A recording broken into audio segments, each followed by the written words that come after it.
जो दीवाना बताऊ दे आना जाना है नहीं तुम्हें आनंद करो हमें अरे आना जाना है नहीं है तुम्हें आनंद करो हमें માટે માનવ એ જીવડા તું તો આપે છો યાદ તમારા મરી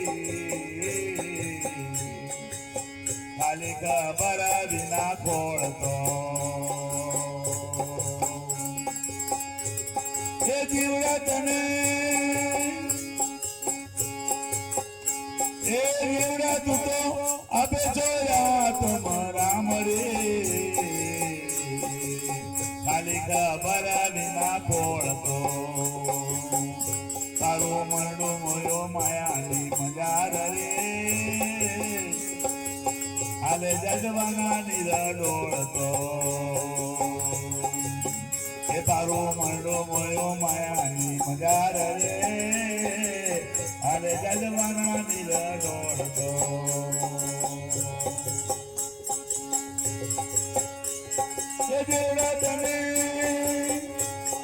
જેવડા તને ગુરુની નદી મળી ગમરે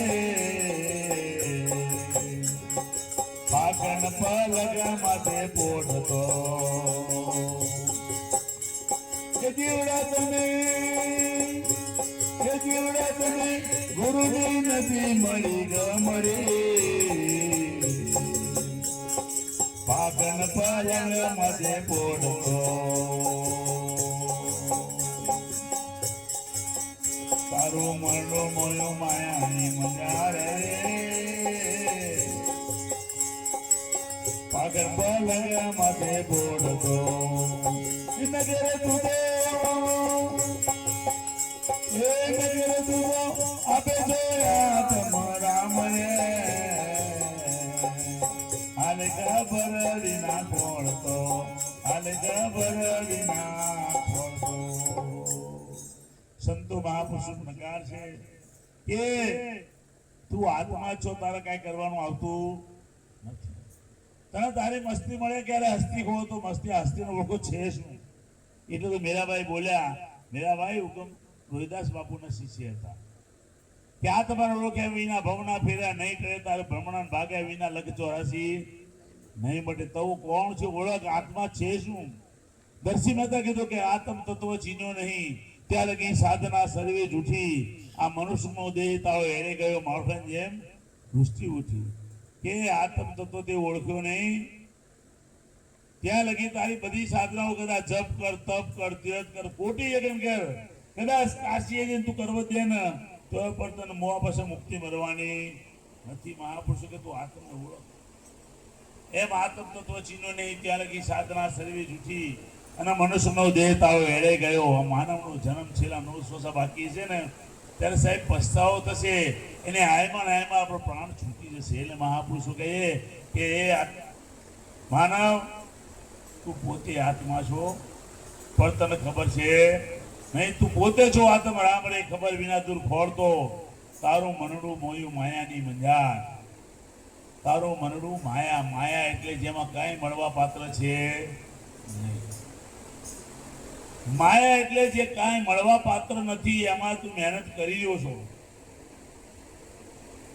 એટલે તારું મનનું મોયું માયાની મંજા હાલે ઝાંઝવાનું નહીં દોડતો આ ઝાંઝવા એટલે અમારા કચ્છમાં જઈએ ને એટલે આડેસર સાતરપુરથી રણ શરૂ થાય એટલે અમે બસમાં બેઠા હોઈએ ને તો આમ પાણી દેખાય દૂર દૂર ઉનાળામાં જ પાણી દેખાય પણ વાસ્તવમાં પાણી હોતું નથી એ શું છે ઝાંઝવા હોય છે નહીં દેખાય છે માયા છે નહીં પણ તમને દેખાણી કેમ કે તમે અનુભવ કર્યો નથી એટલે સંતો કહે છે કે આ માયા મેરી મેરી કરતા મરી ગયો મૂર્ખો મીઠા નહીં માન ગુમાના શરીર એ શરીર નથી અનુભવ કરો પણ આપણે અનુભવ કર્યો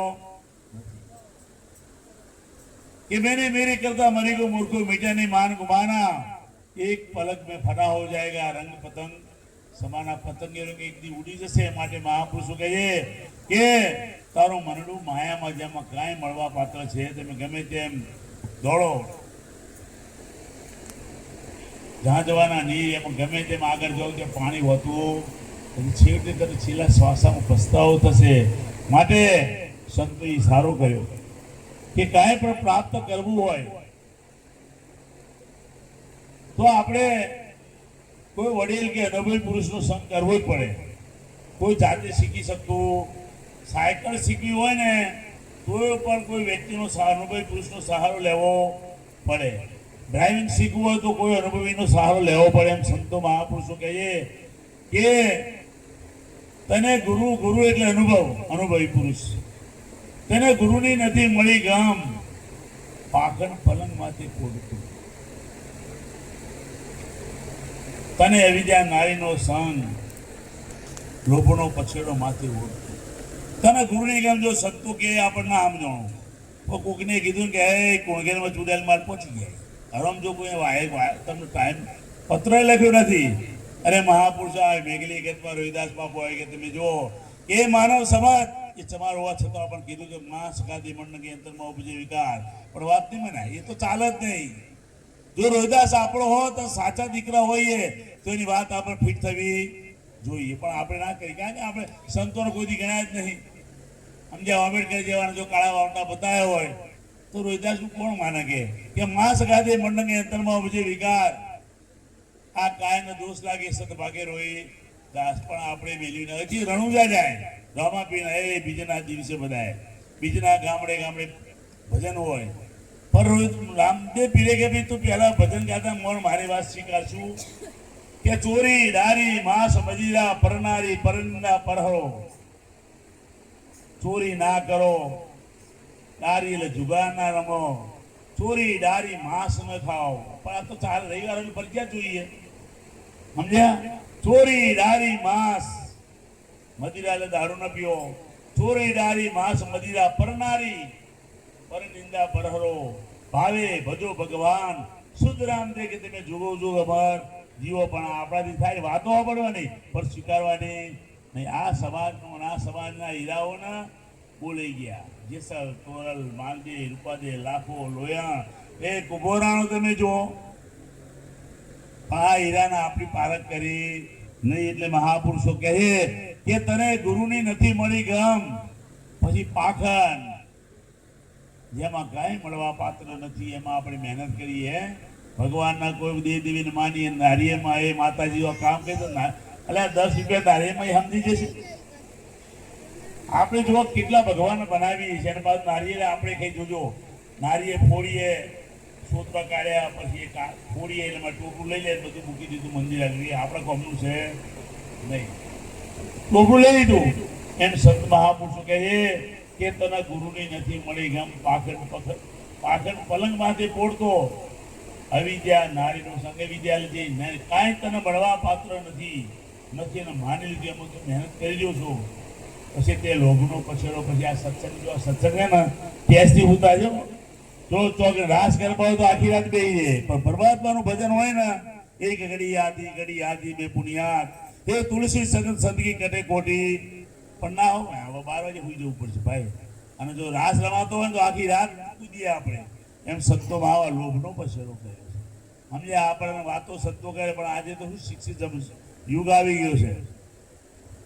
એક વાણી ઘરમાં સૂતા હતા, રાતનો સમય તો 1 વાગ્યા છે, ચોર આવી ગયો. દરવાજો તોડ્યો, ખોલી નાખ્યો. એટલે વાણિયા કે જાગો છો? ક્યાં હું જાગું છું, પણ ખબર છે.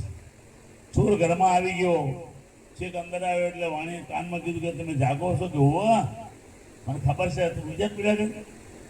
એમ કરતા એને તિજોરી ખોલી. એટલે વાણીને કીધું કે જો તિજોરી ખોલી ખબર છે? કે હા હું ખબર છે, હું જાણું છું. એમ કરતા દાગીના લઈને આમ નીકળ્યો. વાણી આ જાય છે, જુઓ કે મને ખબર છે. ભટ પડ્યો તો ખબર વાળાને, જાગવાના તને ભટ પડ્યો. એટલે આ જાગતો જો ચોર ચોરી જતો તો જાગવાનો હેતુ છો? એ મનુજન્મમાં જો આપણે કાળ આપણને લઈ જાય. આવો આ તો તું પોતે છો, આ તો રામ રે ખબર વિના તું ફળતો. પણ આપણે આત્માનો જો નિસાર જેને ઓળખ્યો હોય ને, સંત મહાપુરુષો કહે તો એના જીવો તમે નરસિંહ મહેતા જુઓ, મીરાબાઈ જુઓ, તમે દુરીદાસ જુઓ, તમે રામદેવ પીર જુઓ. અમરપદને પામી ગયા, અમરપદ આપણે મેળવી શક્યા નહીં, અને આપણે માયામાં આખી જિંદગી ખોઈ નાખી. પછી ઘણા કે અમે કાયમ સત્સંગમાં જઈએ છીએ, ભજનમાં બેઠા એમ કેમ? પણ ભજનમાં જઈને આપણે શું કર્યું? તો એ મુરદાસ